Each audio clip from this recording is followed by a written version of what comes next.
Yes, what's going on? Welcome in. So it's episode 8, I think, of the podcast, right? Jetscentral, Let's Talk Jets Radio podcast. Tyson, what's good, man? It's a victory podcast. We don't have many of these, man. We're actually we can talk about a win for once. Yeah, no, we're 2-3. Obviously, it wasn't the most prettiest of wins. Nope. There was a lot of things that, at least for me, right? I can't speak for everybody here. There were a lot of situations that I'm sure we're going to dive into it here in a second, but a lot of things that made me a little concerned after the game.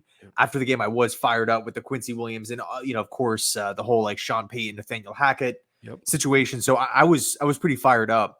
But really, like that night, like I remember going to sleep just thinking to myself, like, man, like there's still a lot of negatives here. We got to clean it up. Yeah. What was your take? Of course, a win is a win. We will take that every single week. But 2-3 playing the Eagles next week. Where do you kind of stand on, how the Jets looked this past Sunday? Well, we both called it a must win. Exactly what it was. They had to find a way to win. They did. It wasn't pretty by any means. There was some good. There was some bad. There was some concerning.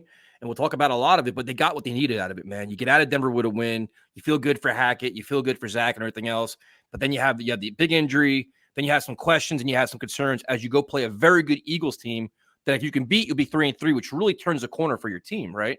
But I guess the one thing that, like I was the same way as you did. They won. I was excited. But when the dust settled, I went back to being annoyed again because I'm like, you want to see better performance against a bad team or just a better performance in general. And the one thing I want to ask you about is why does this team always start so slow, man? It's like they haven't played 4 quarters of football yet. They really haven't. Yeah, and on one hand, it's kind of exciting to think about that because it's like, like if we get to that point where we are coming out like strong, and now all of a sudden we can make those halftime adjustments like we typically do. Like if we can play a full 4-quarter game where we're on top of it, we're playing our best football. We're like truly like we're going to be a force to be reckoned with. Like I really feel that way. But the problem is, I don't know if it's a solid thing. I feel like it is a solid thing because we've seen this for 3 straight years. Like I know a lot of people could probably point to Zach Wilson, young quarterback, whatever, point to last couple of seasons, Mike LaFleur. But what's the common denominator in this entire thing? It's Saleh year in, year out. And it kind of reminds me, well, it's the opposite actually of Adam Gase. When Gase was here, we would score that 7 points, that 10 points, that plays. The 14 points. But literally after that, and same thing could be said with Chip Kelly with the Niners specifically, it's just all downhill. But with the Jets, it's like, all right, we have to hunker down, hope for a 1 possession or a tie, a 0-0 tie, a 3-3 tie at the end of the first quarter, because we will not come out with energy. We will come out punting the football. I don't know what it is. In years past, the defense has looked better. Early on, it was more so like the offensive shortcomings, but this season is kind of a mixture of both. Like that's kind of my concern, because it's not like the tackling has been great defensively. We've seen a couple of opposing offenses, start out and then they instantly just go right down the field and get some points. I'm a bit concerned, with that, but that's kind of my take on the situation. Like it's just totally strange. And I feel like it is because of Robert Saleh. I completely agree. And it's the one thing you look at the defense and the stats they have, they're amongst the best defenses in football. You imagine you wipe out the first quarter issues or the first quarter and a half. They'd be ridiculous. I mean, they literally stopped the Broncos for a half. The second half, they completely dominated them. It's like you do that in the first half, it changes the game. And it's like you want them to set the tone for your team. They never set the tone early. They give up the touchdown. They give up points. Then your offense comes out 3 and out. It's like it's always just scripted plays every time. You can see it. And it's like the one thing you give credit to is they make adjustments, which is a great thing. But you got to eliminate these first quarters because a team like the Eagles is going to blow you out of the building. You'll be down 17-0 before you even open your eyes like the Chiefs did. And you can't keep doing that week in and week out. You can't keep playing catch up. You want to play with the lead. You want to have close games. You don't want to put pressure on your offense. And that's something that you walk away another week saying, man, I wish this team would get it together, especially on defense early on, man. Yeah, well, that's, to me, a scary thought for opposing teams. If the Jets were up 14-0, if we were up 10-0, that's where I feel like the defense can now thrive, right? Where we can start turning the football over. Teams are starting to press against Sauce Gardner and DJ Reed and having to go up against the pass rush, and the linebacking play has been fantastic. That's where, like, I kind of think back to like Seattle, right? Where they would control Seattle with Russell Wilson and Marshawn Lynch, where they would control the ball offensively, just, pounding the rock, time of possession. They would get in the end zone for whatever, 7 points, 10 points, 14 points. And now that defense is just thriving, right? You got Cam Chancellor and Richard Sherman and all these different guys. I remember Brandon Browner was there, and he would make a huge impact. But the point, and they, pass rushers in the trenches, Michael Bennett, they had great linebacker play. Like, that is where the defense, like, to me, like, this style is at its best when you have that lead, and now all of a sudden, like, the pass rushers are just in attack mode, linebackers just totally alert, and then this entire secondary is just like, there's going to be opportunities to pick the ball off, turnovers, because other teams are now forced to start throwing the football and trying to play catch up. You know what I mean? But I will say this, yes, there were a lot of negatives, and I do want to go over the negatives, but I want to start with the positives first, right? And a win is a win.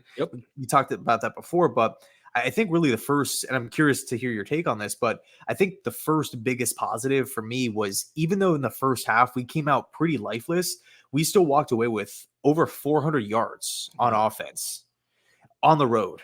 I know it's Denver. I know they don't have a good defense, but 400 plus yards on the road. I don't care who we're playing. This is the NFL. This is not college football where the spread is minus 42.5. Like, I believe Denver was actually favored in this game. To me, that is a huge, huge takeaway. Yeah, 400 yards, and they left yards on the field. They could have had more.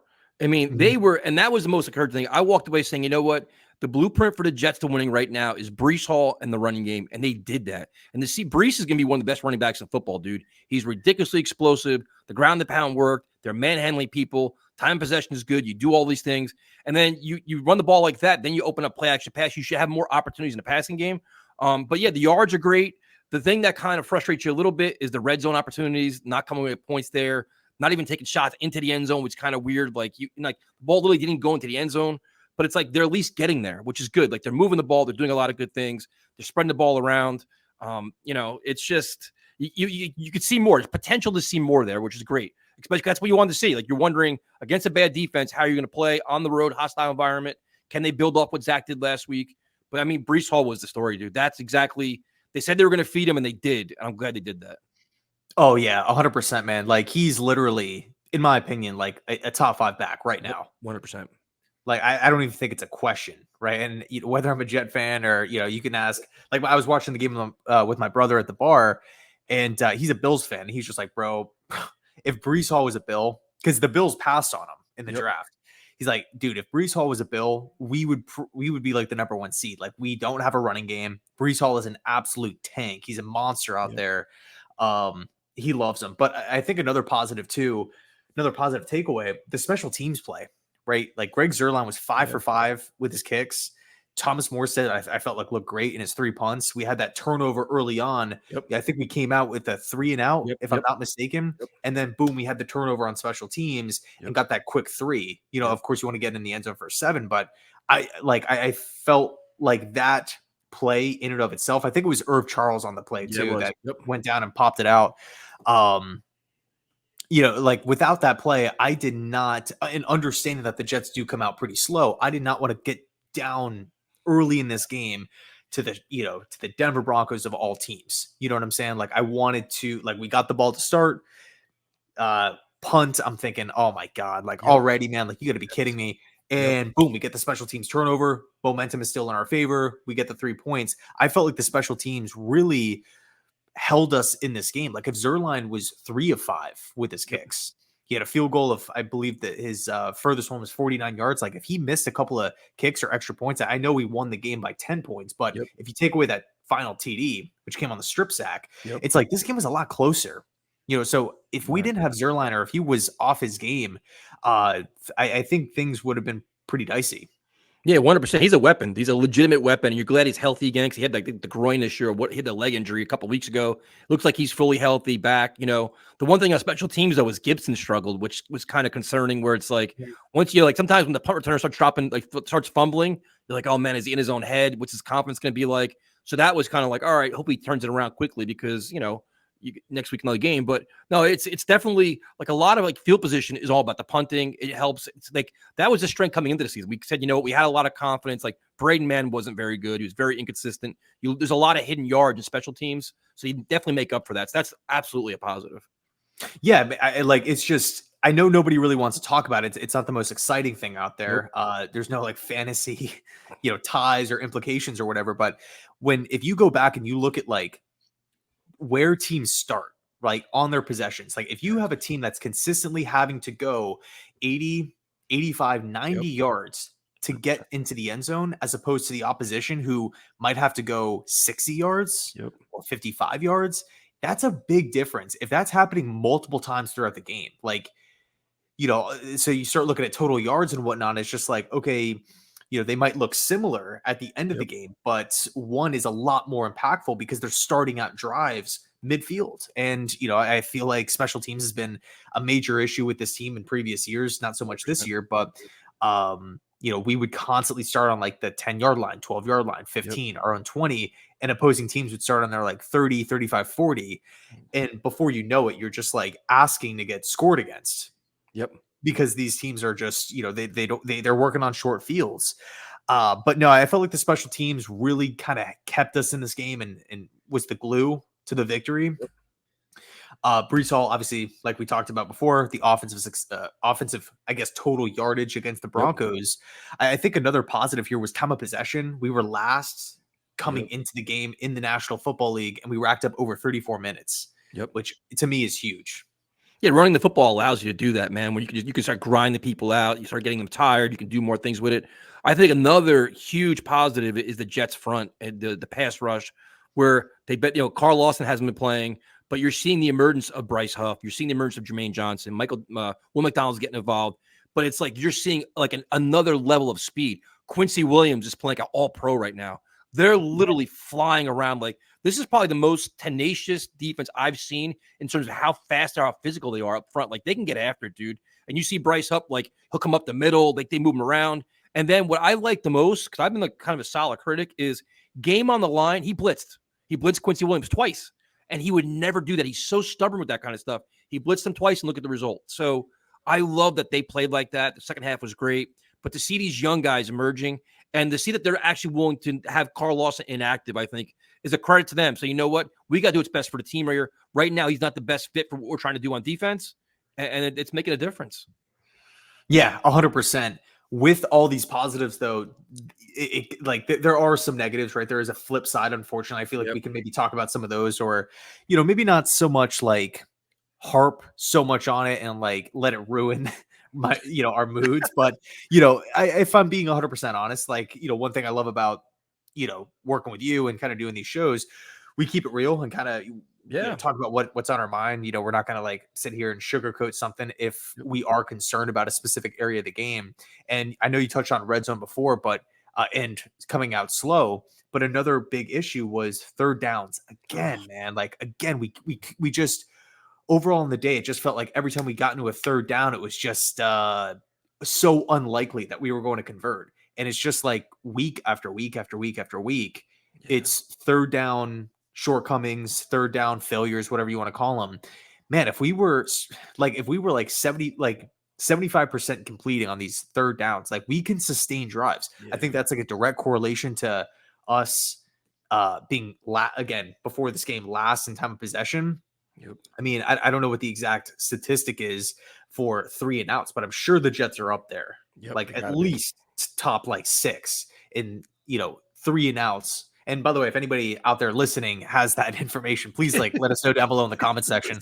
I'm super interested in that because I feel like we go 3 and out quite a lot.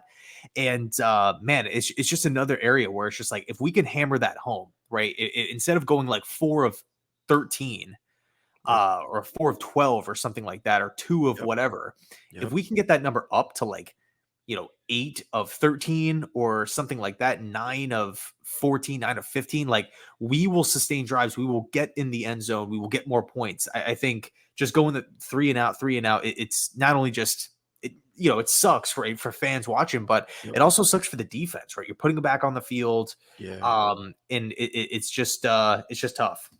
Yeah, it's also like you can't keep settling for field goals, and they get sometimes conservative, or sometimes it's just the play doesn't work for whatever reason.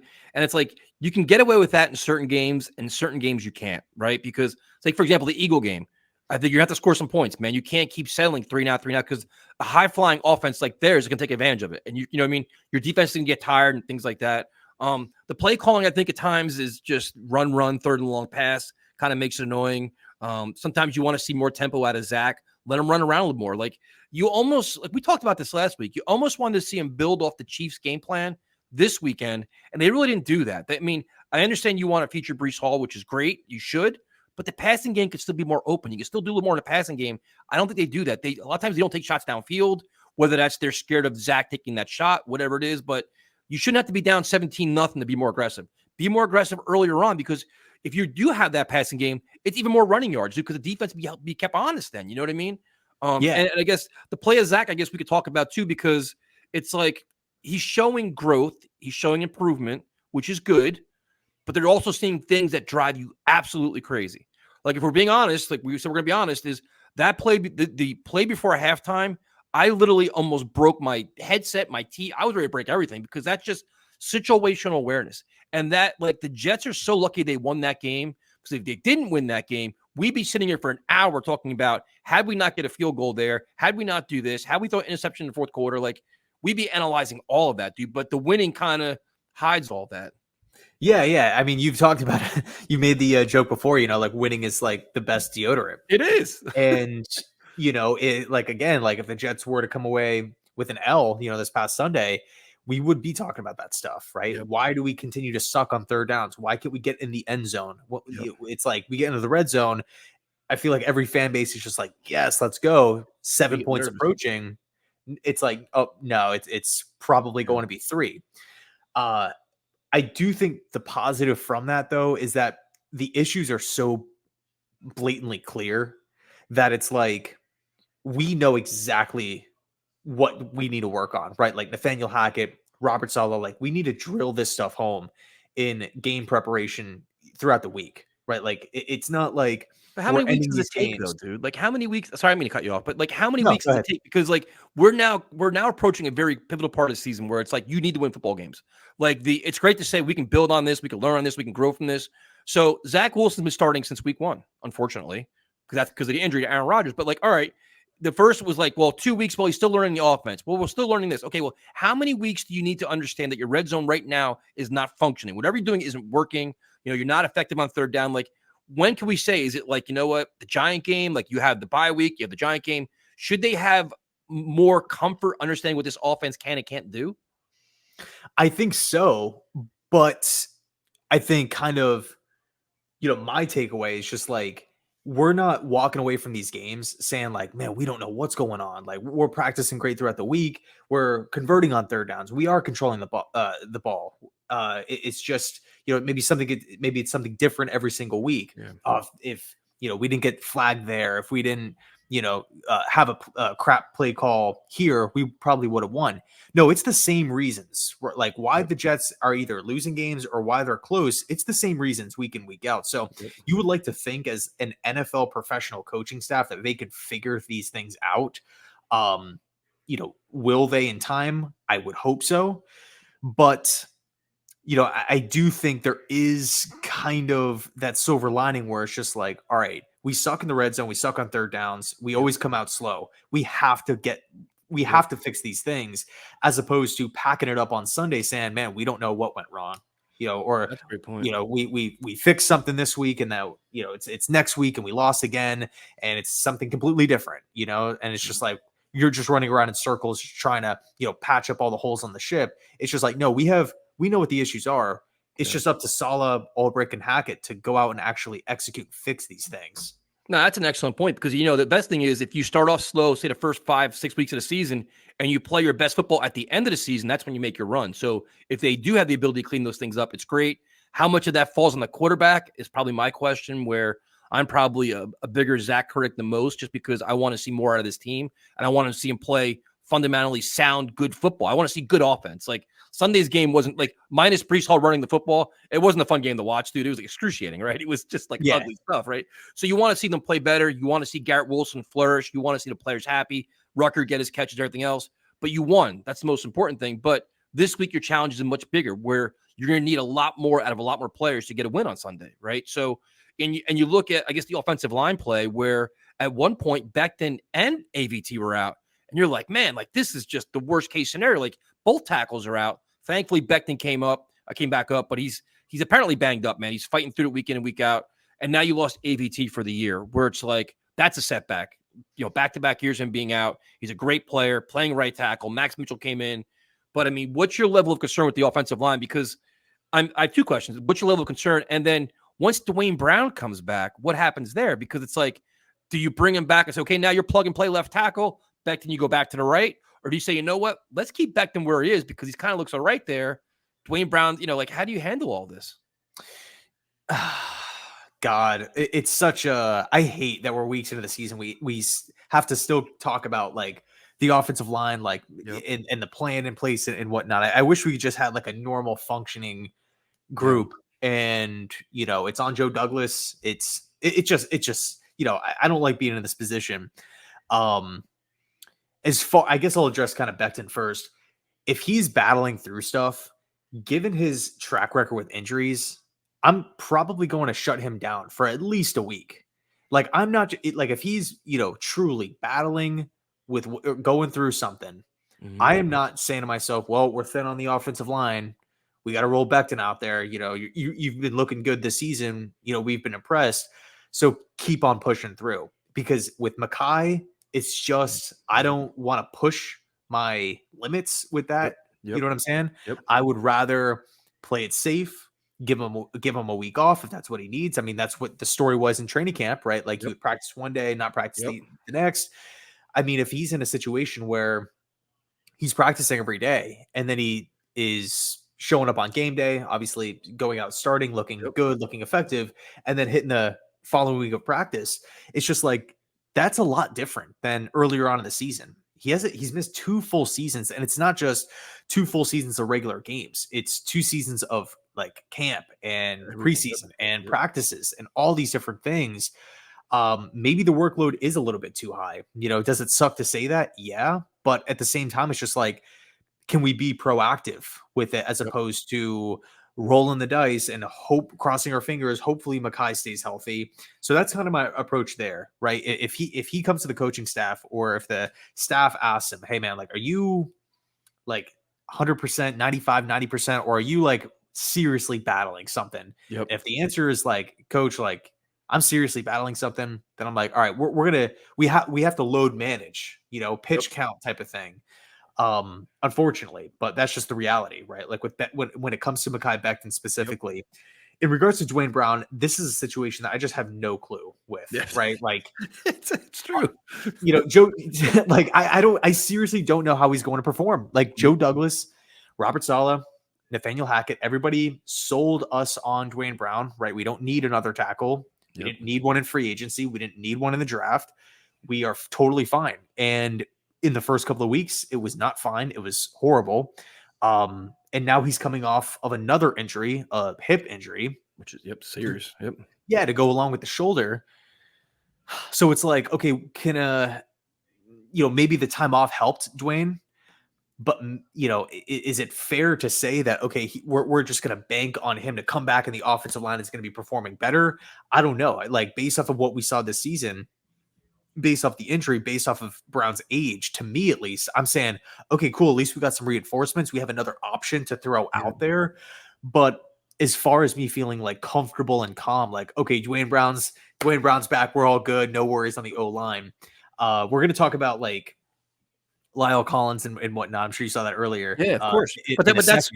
But that's where it comes in though, dude, because you think about it, to me, like if it's like you made a really good point. If Mekhi Becton is just, you're grinding through it, but he's okay, then you know what? I'm like, you know what? Stay left tackle, dude. Dwayne Brown is my insurance policy, and I go out and get Collins. And I make Collins my right tackle, and Dwayne Brown's the insurance policy. Because if we're being completely transparent, Dwayne Brown wasn't playing good before his injury. So he was obviously dealing with something. Now he's got a second injury, And Becton is holding his own. So it's like, you know what? I wouldn't upset the apple cart here. But like, you know what? Listen, Becton, as long as you're good enough, the bye week is coming at a great time, dude. Get Yeah. through the Eagle game. You get the bye, get him healthy, get him more comfortable. And then, you know, if Dwayne Brown doesn't like it, you're not going to be here next year anyway. I really don't care. You got to try to keep some kind of continuity there.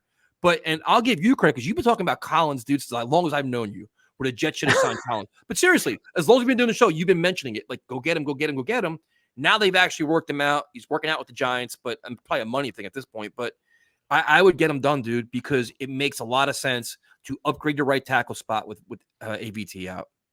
Yeah, and look, nobody is sitting here saying like, "Oh, Lyle Collins is a top 10 tackle." Like, there's this, Pro Bowler out on the free agent market. Like, what are we doing not signing him, right? Um, I think it's more so what's the alternative? You either can sign Lyle Collins in a week, have him in the starting lineup, or the other option is I don't know, like Billy Turner, Max Mitchell, keep move Becton back to right tackle. Like I would rather just go get Lyle Collins. Like we have the money to go spend. We don't have $2 million in cap space. We have quite a lot. There's a lot that rides on the season. To me, and this is something that we've talked about. Aaron Rodgers going down 4 plays into the season does not just give this regime a free pass for the rest of the year to just lose games. The pressure is still on. Maybe it's not as high, but I don't want to see just us pack it in. Oh yeah, we're all good. Rodgers got hurt, so we're now back to the development plan of Zach Wilson and whatnot. We're gonna start saving all this money, keeping it for like the next free agency cycle. If Collins is out there and you feel like he's good enough, bring him in.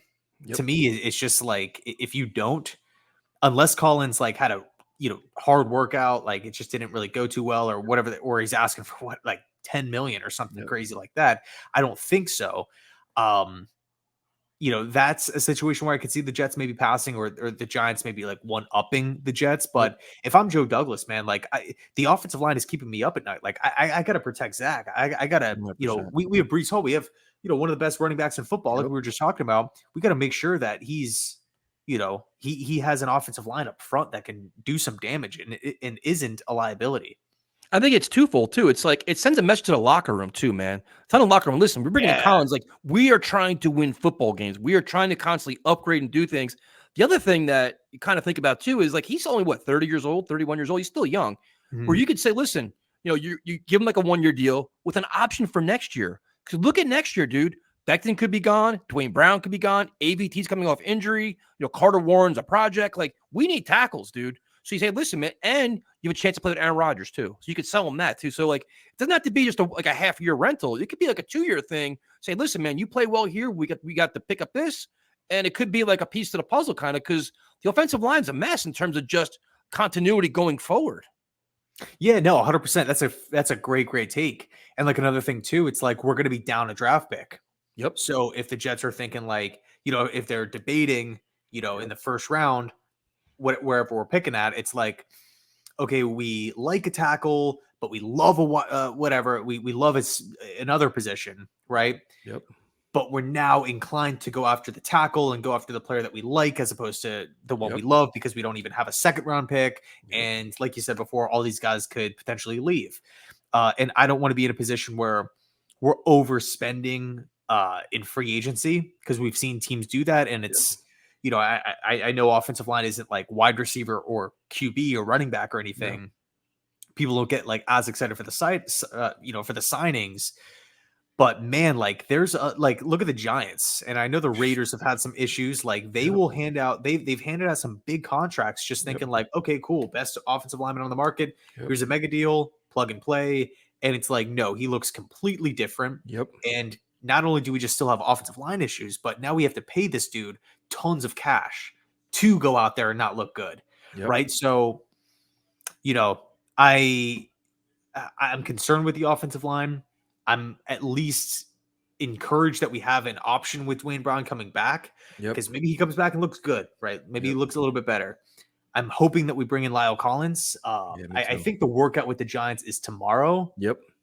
So we should hopefully get some news like tomorrow night. I think if he leaves both the Jets and the Giants and there's just nothing for like 48 hours, I don't know really what to make of that. So, I'm trying to bring Lyle in. No doubt about it. No, I mean, everybody knows at this point. The game is won in the trenches, defensive line, offensive line. The Jets' offensive line is makeshift, and it's struggling a little bit now with AVT out. So if you can upgrade it, you do it, you get it done.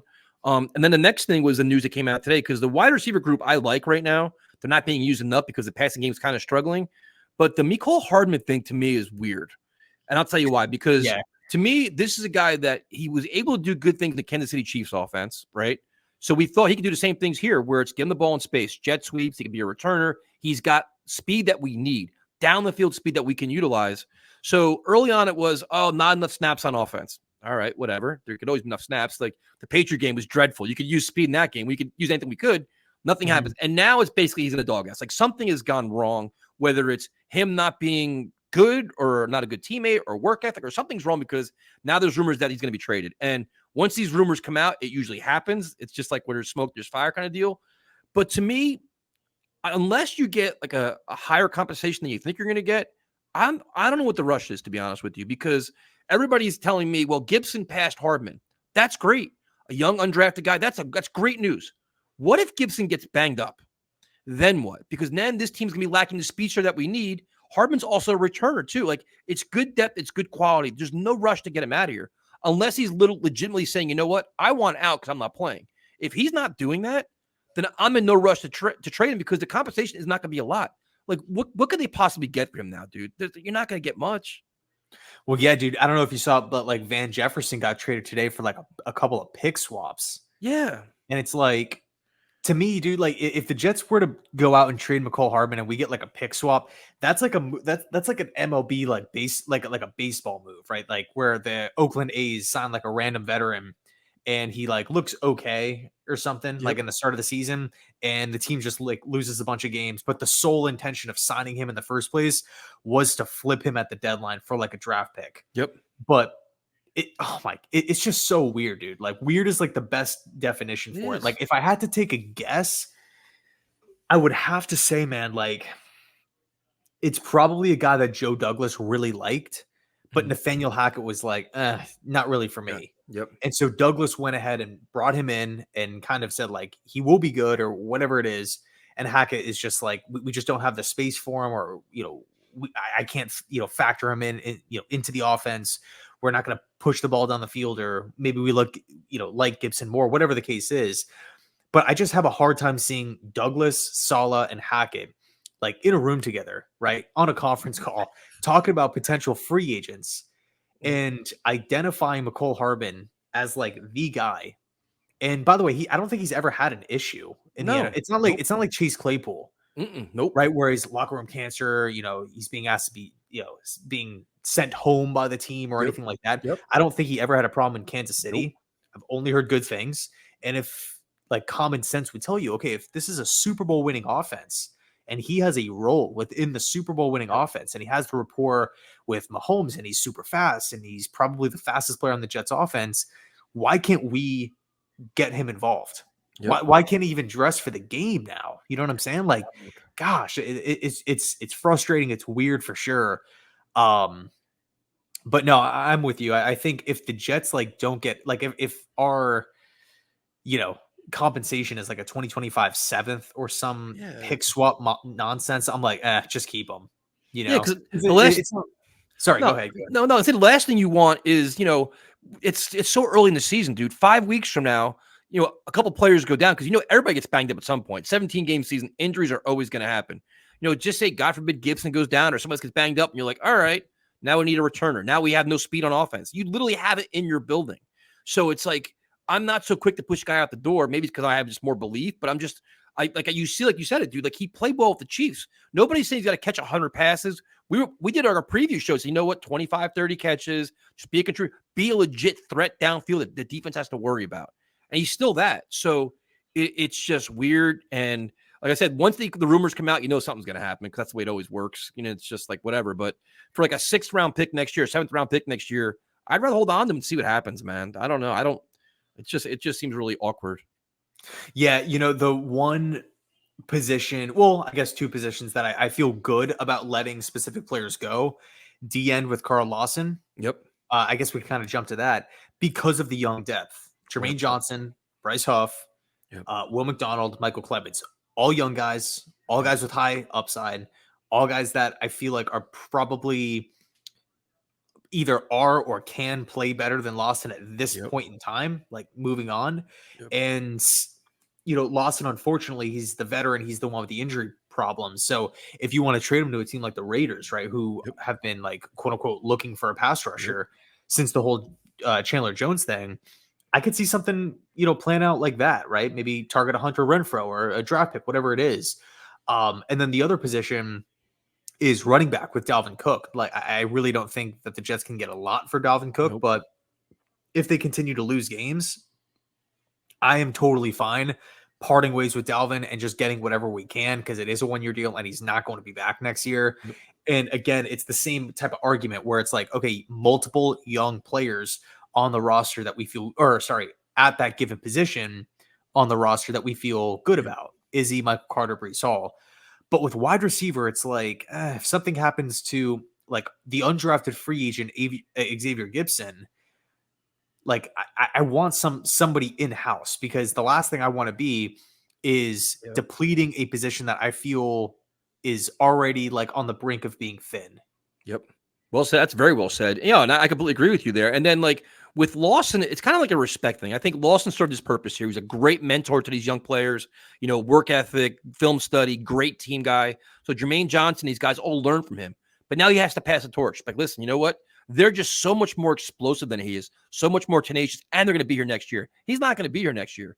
So if he's not going to be active, you're almost doing like a courtesy to him. Like, listen, man, we know you want to play. You're not going to be able to play here because you're so far down the line just based on what we already have. It's kind of like a courtesy. Hey, man, we're going to trade you to a team that you can play and earn your next contract. You know what I mean? Like go earn your money somewhere else.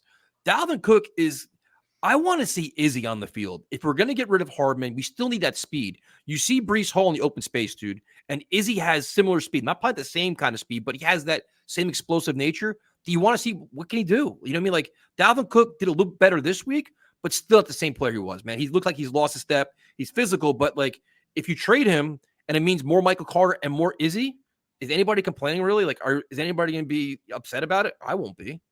For sure. Yeah, no, I think one thing that also pops into my mind is what's the result of these next couple of games. If the Jets are winning, I'm holding on to everybody. Like if we're above 500 or 500 by the trade deadline, like we're 4-4 at the trade deadline, I'm not moving on from Dalvin Cook. I'm keeping him in house because if God forbid something happens, like we saw to AVT, who was expecting another AVT season-ending injury, right? Nobody. Even Ian Rappaport was just like, oh, there's optimism that it's not the Achilles and it's going to be a calf. And it just, it just kind of seems like it's our luck. I hate to say it, but it's just like, nope, it is the Achilles and he's out for the season. Yeah. I don't, and really the point is that could happen again.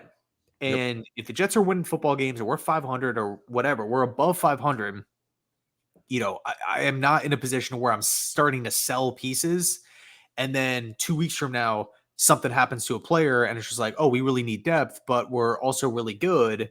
We're winning football games and we don't want to slow this thing down. Now we're forced to either dive into the practice squad, which might not always be a bad thing, but obviously they're on the practice squad for a reason and there's guys in front of those players. Or you take a look at the free agency market because the trade deadline is passed. So I do think winning and like if the Jets, can only have 2 wins at the deadline, now it's like, okay, more so we're going to be listening to offers and whatnot. But if we're winning football games, then I'm not really looking to move these guys. No, it's a great point. And speaking of winning football games, there's a conversation we have to have, man, because it's a conversation that if I get one more text about Kirk Cousins, I'm going to throw my phone. But it's a conversation you have to have because the more Minnesota loses, the more he could potentially be available. Now, he's got a no trade clause, so he can say, you know what, I'm not going to the Jets. But this is me not being a Zach Wilson hater. This is me being a fan that wants to win as many football games as humanly possible. If Kirk Cousins is available, I'm making a phone call. I am. Because Zach has shown me that he's improved. He's getting better. He's still legitimately a backup quarterback and probably a mediocre one at best right now. He still has a long way to go to say, you know what, I'm an NFL winning quarterback on a weekly basis, or I can help you win every week. I don't think he can do that right now. Maybe a year from now he can, but right now he can't. So to me, it's like if Kirk Cousins is out there, dude, and just say in theory, 3rd round pick, 4th round pick for Kirk Cousins for the rest of the year, And we know Aaron Rodgers is not coming back by no chance, not coming back, no matter what he says of Pat McAfee. We know he's not coming back this year. It's a half a year rental for Kirk Cousins.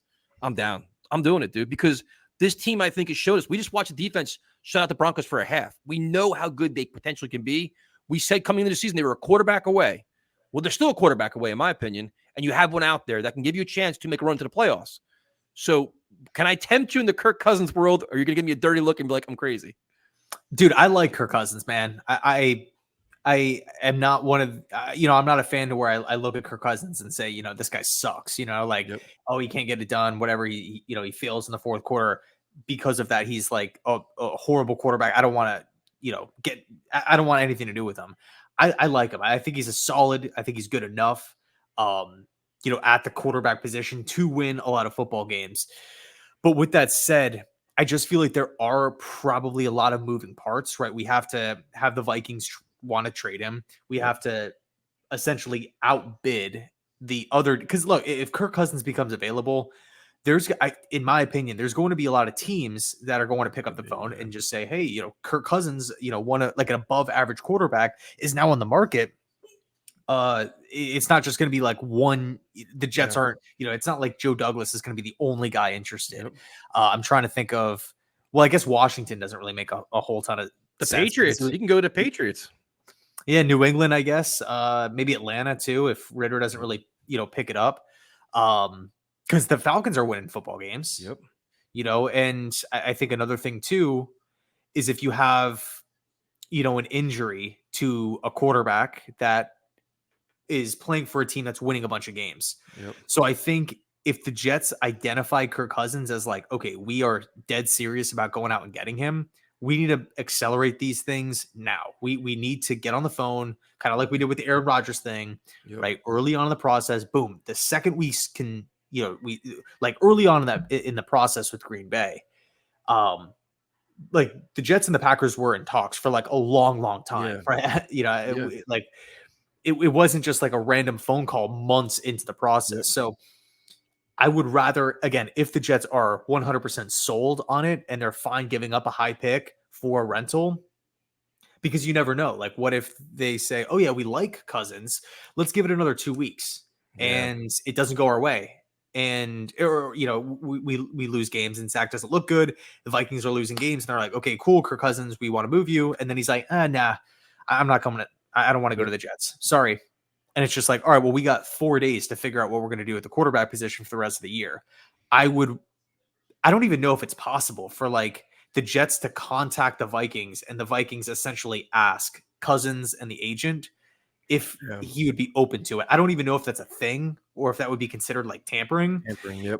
But so I look at Ryan Tannehill as another guy to maybe pivot off or, pivot to if the Cousins thing doesn't work out.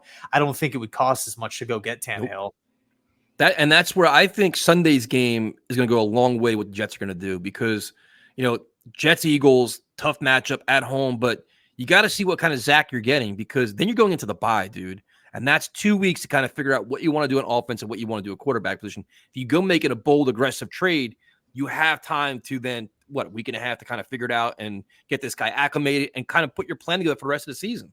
So I think, we've seen some good from Zach, some bad from Zach, depending on what you think of him is great, but there's upgrades available if you really want to make a run in the playoff spot. Like if we're being honest right now, if I'm asking you right now, listen, as from what we've seen, sample size that we have, do you have confidence in Zach helping us win 9 games to make the playoffs? I feel a lot better about it today than I did in weeks 2 and 3. I will say that. Okay. Do I feel like Zach is a top 25 quarterback? No. But my counter argument or my pushback would be when it comes to Kirk Cousins and the New York Jets specifically, do you think he could survive behind the offensive line? I do. I think that they can do very quick reads, get rid of the ball quick. He's a tough dude anyway. I think he can do. I think there's some hesitation in Zach, or he does that one read, second read. I think he'll cipher through the offense quickly, not right away, obviously. But I think to me, I'll just you can clip this. I think Zach is probably like an 8-win quarterback this year. That's kind of where he is.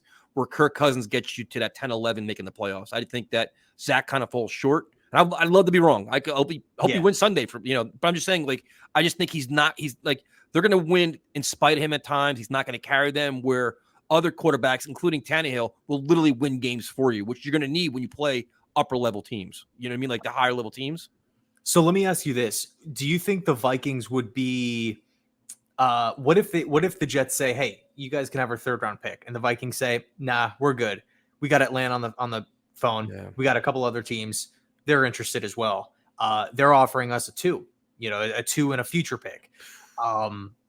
And you're the Jets right now. You can't offer the 1. You can't offer the 2. Nope. So it's like, if you are Joe Douglas and you want Cousins and whatnot, do you say, all right, we'll give you a 3rd and a 4th this year, and like what's the most you would give up? Because the Vikings are looking at it like, we're going to turn the football over to Nick Mullins for the rest of the year. We're punting on the second we trade Kirk Cousins, we're done on the season. Yep. We are done on the season, and we're going to be shooting for one of these top quarterbacks. So they're not going to be, in my opinion, just, all right, Cousins on the market. Whoever wants them can take them. We're fine taking whatever. Kind of like Claypool with the Bears. Yep. I think they're going to say, Kirk Cousins is now on the market. He's the best quarterback that's on the market. He's been the best quarterback on the market for years now. Yep. Maybe outside of whatever, Deshaun Watson, but that's a different situation. We're going to take the best offer. And I think Cousins makes a lot of sense for a bunch of teams out there. Yeah. And also, again, we have to factor in, what if somebody gets hurt, right? Like, what if that's the problem? What if Brock Purdy gets hurt in San Fran, or whatever it is? No, you're right. Plug in a random team, a random good football team, Chargers, right? Justin Herbert is going to be out. He's going to miss 10 weeks. You don't think they're going to be on the phone, contacting Minnesota, like, what's going on? We'll give you a 2 for Cousins.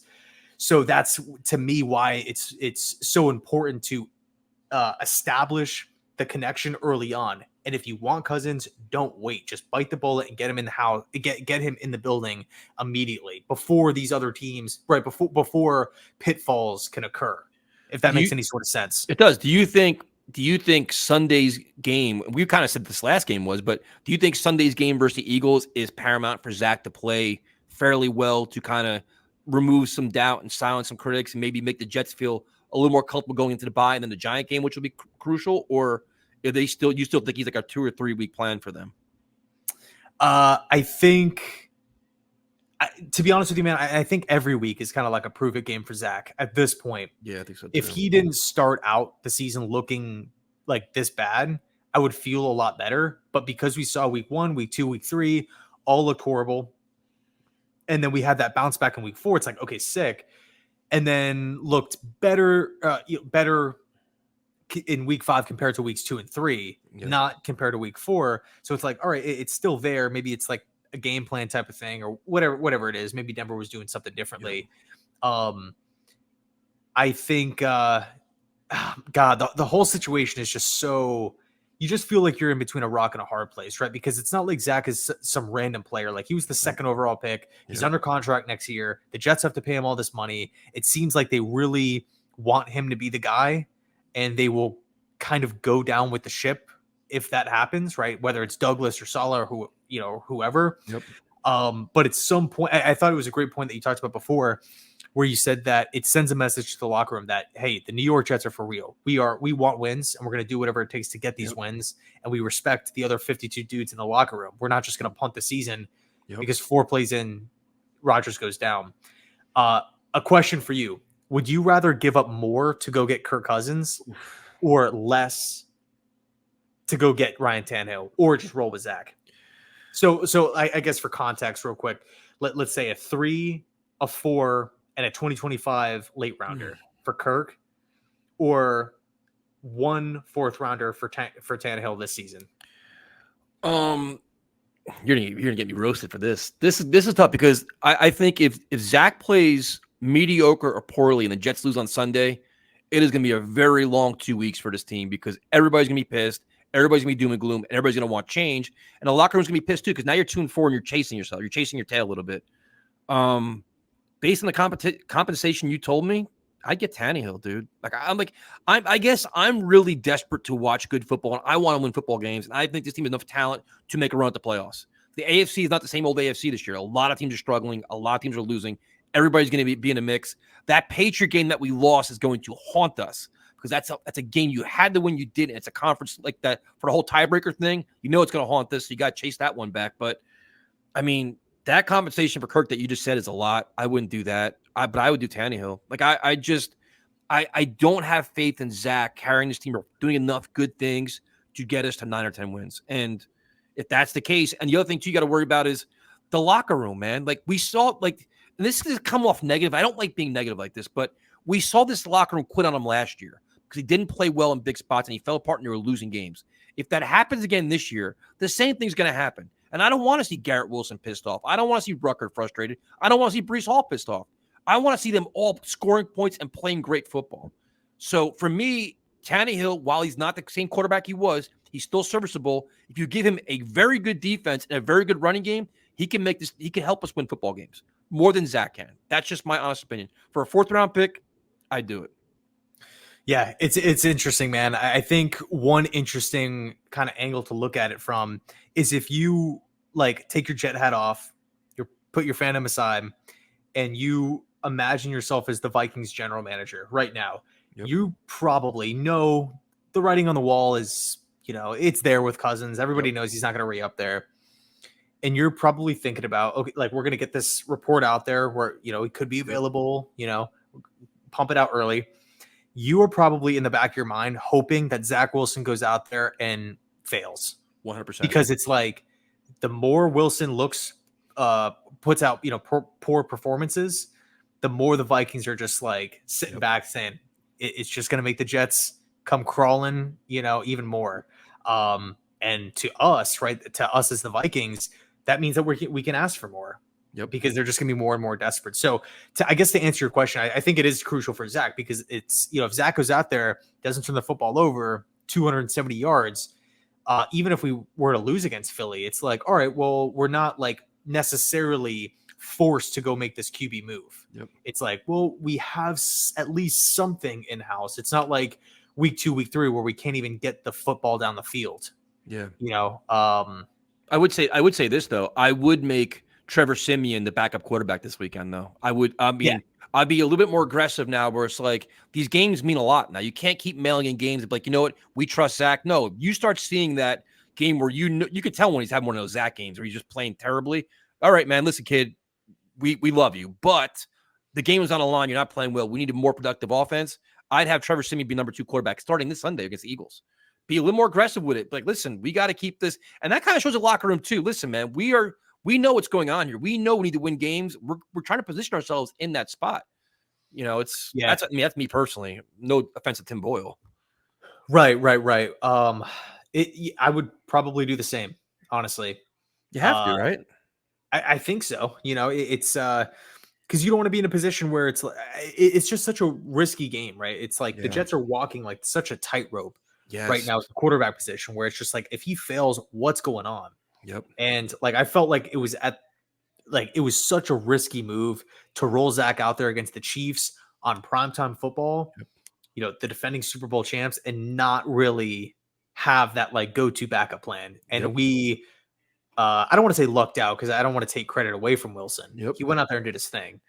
But that one game doesn't just give him like a 5-week pass, in other words, right? So, of course. I'm promoting Siemian.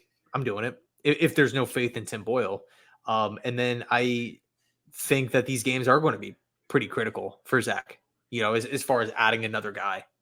Yeah, no doubt. I mean, you look at the Eagle game real quick. It's like, they're coming to MetLife Stadium. There's going to be zillions of Eagles fans there. I'm getting more texts from my Eagle friends like, come to the game with us. I'm like, what? It's like our home game. Like, this is crazy. But I think this can be a crazy crowd. But, you got to start off fast. And you got to match their speed and their physicality, man. And like I was wondering, because like everybody said, we can get to 3-3. That'd be amazing going into the bye. You come play the Giants after that, and you can say, you know what, we can maybe make something out of this season.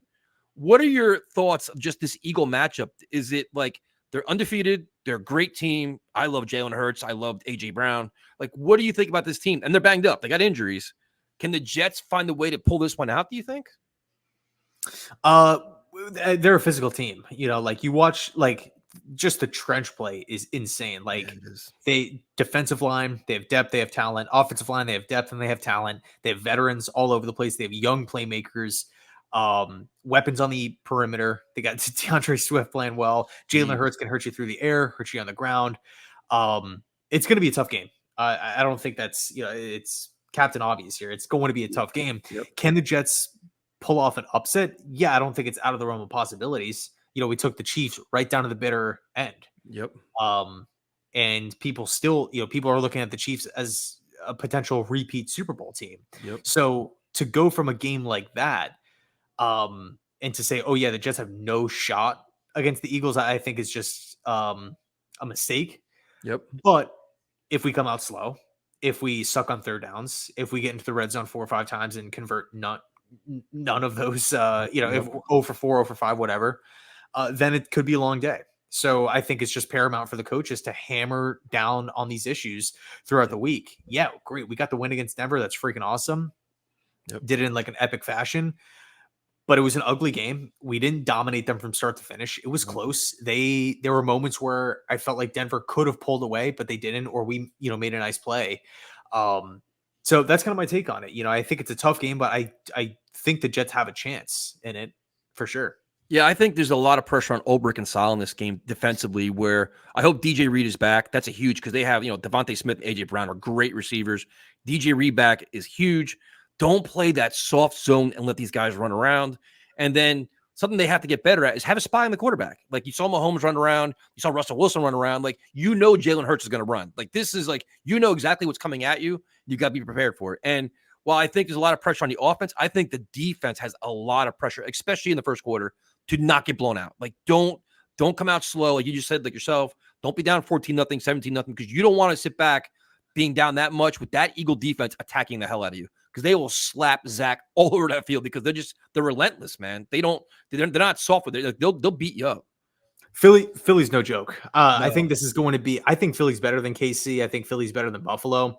I think this is going to be the toughest game of this season. Like, just as far as, kind of going into the game. Yep. Now, who knows, maybe the Eagles sleep on the Jets. Hopefully. And they, overlook us, whatever. I'm not sure when their bye week is. So, if it's the following, if it's the same week, or the, whatever. I think they have Miami next week, I think, don't they? I'm not sure.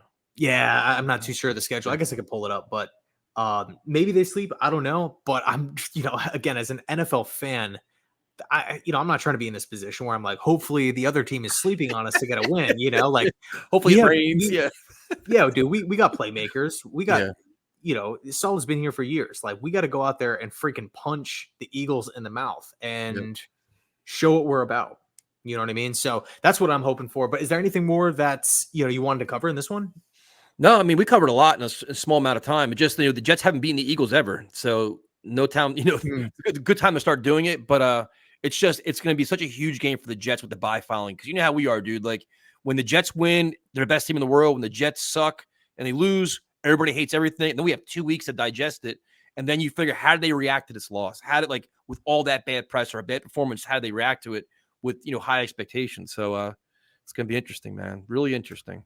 Yeah, no, dude, bro, imagine hopping on next week, though, and we're like 3-3. Could you imagine? Or, yeah, I think we'd be 3-3, right? Yeah, 3-3, yep. At 500, just took down the Eagles going in the bye like that. Like, you have an opportunity this weekend. Like, that should be the message in the locker room from Salah. 100%. We have an opportunity to right the ship. We can be 500 going into the bye week right before the trade deadline. Yep. All of a sudden, this team could be a buyer at the deadline, too. If we keep on trucking along here and continue to improve. So I think this game, it sucks it's against Philly, but it's a game to prove ourselves, right? Like, who knows what the season holds if we come out and we are 3-3 next time we film this. Yeah, and you see it, every week in the NFL, there's always surprises. There's always upsets where you're like, if you bet games, do fantasy, whatever, you're like, how the hell did this just happen? I never saw this coming. It could happen to the Jets, and that would be amazing, dude. Because like for Salah, it's like you're playing one of the best teams in football. They're undefeated. The big bad Wolves coming to your house, beat its ass. Like, win that game in front of your home fans and change the narrative for your team. Change your season. It could happen on Sunday. It really could, and that's what we're hoping for. Because that would be amazing, dude. And then you have the bye. Beck can get healthy. Everybody can get healthy, and you go beat up the Giants, and that'd be the perfect storm for them. Yep, 100%, with also a lot of games left in the AFC East Yep. too, to where you can really start making ground, right? Covering ground and, Yep. stacking up these W's. But I think to me, that's like kind of the perfect place to end it. 100%. Man, we talk for hours, man. It's just I I don't know know. how this happens. I know. Yeah, no, it's crazy. And it's cool too, because it's like, for everybody listening, we don't do like any notes, or like we do zero prep. I send over a link and it's just like we hit record, and like we've been talking for an hour, and I feel like we're kind of cutting it short, and we can talk for like another hour. But no, I'm excited for next week, and I appreciate you always hopping on, man. No, thank you everybody for listening, and thank you for all the feedback too. We definitely appreciate it. We don't prepare, and we're learning as we go along here. So this has been awesome. Yeah, no, it's cool. So yeah, thanks everybody for watching, hanging out, and as always, go Jets.